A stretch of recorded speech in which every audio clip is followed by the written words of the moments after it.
I drove to my childhood home in April to fix the gutters. A family I'd never met answered the door. My mother had sold it 7 months earlier and never said a word. My mother is 69 and has lived alone since my father died in 2011. I drove back every few months. Gutters, furnace checks, the kind of maintenance she'd never ask for directly. She called every Sunday without fail. We talked about the neighbor's dog, the weather, my kids.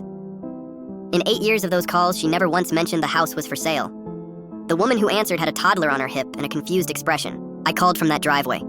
She answered right away. I said, a family lives in your house. She said, I know. I asked when. She said September, 7 months back. I asked why she hadn't told me. She said she'd found a condo and was happy and hadn't wanted it to become a conversation. I asked what kind. She said the kind where you talk me out of it. I sat in my car for a while after she said that. My sister lives in Phoenix and said she'd known since July.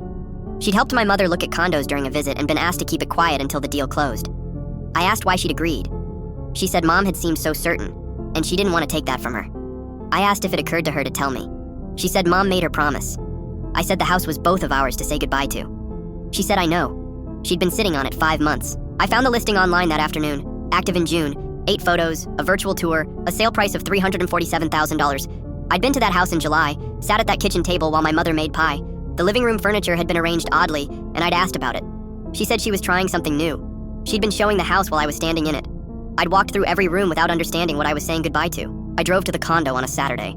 She buzzed me in before I knocked. New couch, new kitchen, everything smaller and brighter. She made coffee and said it was the right move, that the house had become a burden, that she'd been lonely there for years. I asked why she'd never said so. She said she hadn't wanted to worry me. I thought about every Sunday call. I asked how long she'd been lonely. She said since 2014. I let that sit. I asked if my father's desk was somewhere. She said most of his things had gone to donation. A service came while the house was being prepped.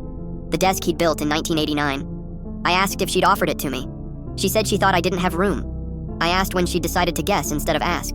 She set her mug down. Said she'd thought about calling me for each item. I asked what stopped her. She said it would have been too hard. My son had done homework at that desk every weekend we visited. He was 12 and had asked once if he could have it someday. I told him, of course. I drove home and told him it was gone. He shrugged the way kids do. I sat at the kitchen table after he went to bed. The house key she'd given me in 2011 was still on my keychain. I found it at 2 in the morning and held it in my palm. I'd been carrying it 3 years after it stopped working. My aunt called on a Thursday. Said my mother had told her about the sale in May, 2 months before my sister knew. My aunt had told her to call me. My mother said she would. In July, my aunt followed up, and my mother said she had, and I was fine with it. My aunt had believed that for 4 months. I asked my mother about the lie directly. She said the months had gotten away. I said the lie was specific, Mom. She said yes. Just that. She asked if I'd forgiven her. I said I didn't know yet.